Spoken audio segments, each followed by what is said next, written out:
Hello दोस्तों, आप सभी लोग कैसे हैं।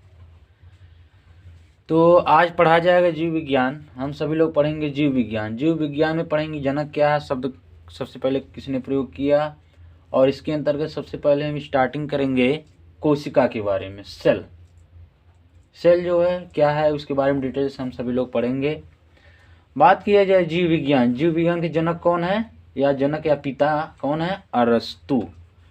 बात किया जाए शब्द का प्रयोग, अर्थात जीव विज्ञान शब्द का प्रयोग सबसे पहले लैमार्क जो फ्रांस के रहने वाले थे, और ट्रेविनेरस जो जर्मनी देश के रहने वाले थे, इन दोनों ने मिलकर के 1801 ईस्वी में जीव विज्ञान शब्द का सबसे पहले प्रयोग किया था। और बात किया इसकी इंग्लिश जो होती बायोलॉजी होती, BIOLOGY, बायोलॉजी का मतलब समझा जाए, इसका अगर दो भागों में तोड़ेंगे तो बायो और लोगोस, LOGOS लोगोस। और बायो का मतलब होता है लाइफ, लोगोस का मतलब होता है स्टडी। लाइफ का मतलब होता है जीवन, स्टडी का मतलब होता है अध्ययन। अगर इसका शाब्दिक अर्थ देखा जाए तो क्या हो जाएगा, जीवन का अध्ययन ही जीव विज्ञान। इसका शाब्दिक अर्थ अगर देखा जाए तो अब हम आगे चलते हैं सेल के बारे में। बात की जाए कोशिका, सबसे पहले जानिए सेल क्या होती है, कोशिका किसको कहा जाता है। तो यहाँ लिखा गया है जीवन की मूलभूत इकाई को क्या कहा जाता है, कोशिका कहा जाता है। छोटी सी परिभाषा है, जीवन की मूलभूत इकाई क्या कहलाती है, कोशिका कहलाती है। या दूसरी परिभाषा है, जीवों के संरचनात्मक तथा क्रियात्मक इकाई ही कोशिका कहलाती है। एक कोशिका की परिभाषा हो गई, डिफिनेशन हो गया। और बात किया जाए, अब आते हैं बात की जो कोशिका है, हमारा जो बॉडी है लगभग 63 खरब कोशिकाओं से बना है। लगभग 63 खरब कोशिकाओं से हमारा शरीर का निर्माण हुआ है। बात की जाए कोशिका का सबसे पहले इसका जो प्रयोग किया था, सबसे पहले किसने किया था, रॉबर्ट हुक ने किया था। और कोशिका का सबसे पहले खोज भी रॉबर्ट हुक ने किया था, 1665 ईस्वी में किए थे। रॉबर्ट हुक ने कोशिका की खोज भी किया था, और कोशिका शब्द सबसे पहले दिए थे इन्होंने। और अब आते हैं हम कि कोशिका का अध्ययन को क्या कहा जाता है, साइटोलॉजी कहा जाता है।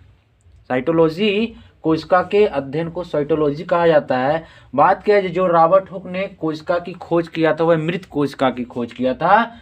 तो मृत कोशिका की खोज किसने किया था, रॉबर्ट हुक ने ही किया था। और बात किया जाए इन्होंने माइक्रोस्कोप, एक अपने द्वारा यंत्र माइक्रोस्कोप एक यंत्र बनाए थे। इन्होंने पेड़ की छाल को उसमें उस यंत्र के माध्यम से देखा था, जिस प्रकार से मधुमक्खी का छत्ता होता है सेम उसी प्रकार से जो सेल्स थी दिखाई दी, और इस प्रकार इन्होंने सेल की खोज करते हैं रॉबर्ट हुक ने। और बात किया जाए यह सबसे छोटी इकाई, याद रहे कोशिका जो है बॉडी की सबसे छोटी इकाई होती है।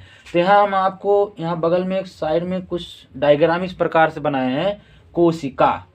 कोशिका से मिल करके ऊतक बनते हैं, ऊतक अर्थात टिश्यू इंग्लिश में कहा जाता है। और ऊतकों से मिल करके अंग बनते हैं, जिसको अंग्रेजी में कहा जाता है ऑर्गन। और कई अंगों को मिला करके अंग तंत्र बनता है अर्थात सिस्टम बनता है, और इस पूरे सिस्टम से ही हमारे बॉडी का निर्माण होता है। अंग माने जैसे किडनी, लीवर, फेफड़ा, ये सब हो गए अंग। और पूरे अंगों को जोड़ दिया जाए अंग तंत्र बन जाएगा। जब अंग तंत्र बन जाता है तो इसको क्या कहा जाता है, शरीर, बॉडी कहा जाता है। अब आगे चलते हैं नेक्स्ट, जीवित कोशिका की जो सबसे पहले खोज किए थे ल्यूवेन हॉक ने किया था। ल्यूवेन हॉक ने 1674 ईस्वी में जीवित कोशिका की खोज किया था। और बात किया जाए ल्यूवेन हॉक जो है जीवाणु की भी खोज किया था। दो यहाँ प्रश्न है कि जीवित कोशिका की सबसे पहले खोज जो किए थे ल्यूवेन हॉक किए थे 1674 ईस्वी में, और जीवाणु की भी खोज इन्होंने ही किया था। अब आगे चलते हैं केंद्रक की खोज। कोशिकाओं में सेल में केंद्रक पाया जाता है, तो उसकी खोज सबसे पहले किसने किया था, रॉबर्ट ब्राउन ने किया था 1831 ईस्वी में। 1831 ईस्वी में किया किया था। लेकिन एक चीज ध्यान रहे, इन्होंने जो केंद्रक की खोज किया था वह पादप कोशिका में सबसे पहले खोजा था। केंद्रक की जो खोज किया था सबसे पहले, पादप कोशिका के अंदर केंद्रक पाया जाता है, सबसे पहले रॉबर्ट ब्राउन ने किया था। तो केंद्रक सबसे पहले पता कहाँ से लगा, इनको जानकारी मिली पादप कोशिका से मिली, अर्थात पादप कोशिका से ही केंद्रक की खोज रॉबर्ट ब्राउन ने किया 1831 ईस्वी में।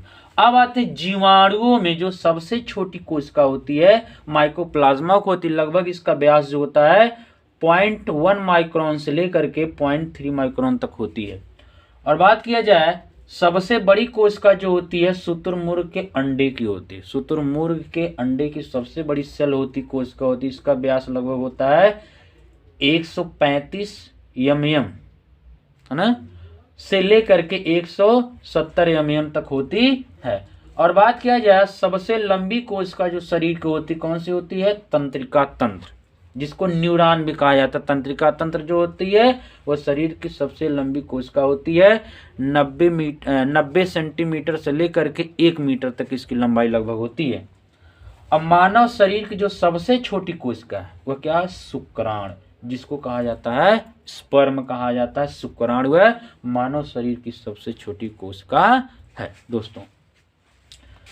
तो आपको इस प्रकार से इसके बारे में कौन छोटी कोशिका का खोज किया था, केंद्रक की खोज किसने किया था, मृत कोशिका की खोज किसने किया था, सबसे बड़ी कोशिका की नाम क्या है, उसका व्यास कितना है, आपको डिटेल से बता दिया गया है।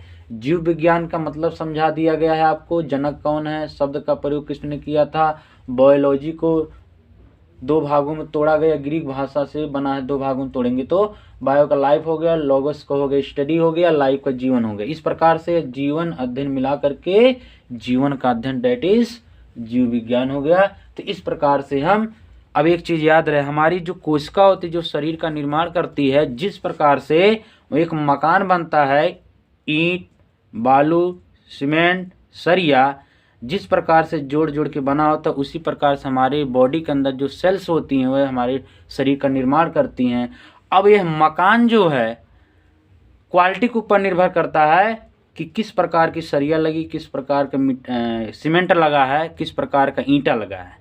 तो जैसे अच्छे क्वालिटी के अगर हम बालू ईंट का प्रयोग करेंगे तो मकान बहुत दिन तक चलेगा, और बात के अगर ख़राब क्वालिटी यूज करेंगे तो मकान कम साल तक चलेगा। और सेम उसी प्रकार डिपेंड करती है हम अपने शरीर को देते क्या हैं। अगर अच्छा चीज़ देंगे तो हमारी सेल्स सही रहेंगी, जब हमारी सेल्स जो हैं अच्छी रहेंगी तो हमारे टिश्यू अच्छे रहेंगे, टिश्यू अंग अच्छे रहेंगे तो अंग तंत्र अच्छे रहेंगे, अंग तंत्र अच्छे रहेंगे तो हमारी बॉडी अच्छी रहेगी।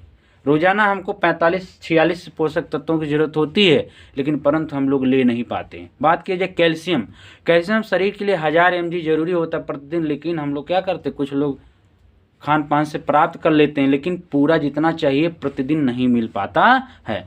तो प्रयास किया जाए कि हम सभी लोग अपने खान पान पर विशेष ध्यान दें। अगर हम अपने खान पान पर विशेष ध्यान देते हैं तो हमारा शरीर स्वस्थ रहेगा, तो हम बीमारियों का शिकार जल्दी नहीं होंगे। तो इस वीडियो के साथ मैं अपनी वाणी को विराम देता हूं, और इसके बाद नेक्स्ट वीडियो में आपको डिटेल से इसके बारे में इसके बारे में आपको बताया जाएगा और भी इसके बारे में। तो अगर आपको वीडियो अच्छा लगे तो लाइक सब्सक्राइब शेयर जरूर करिएगा। Thank you.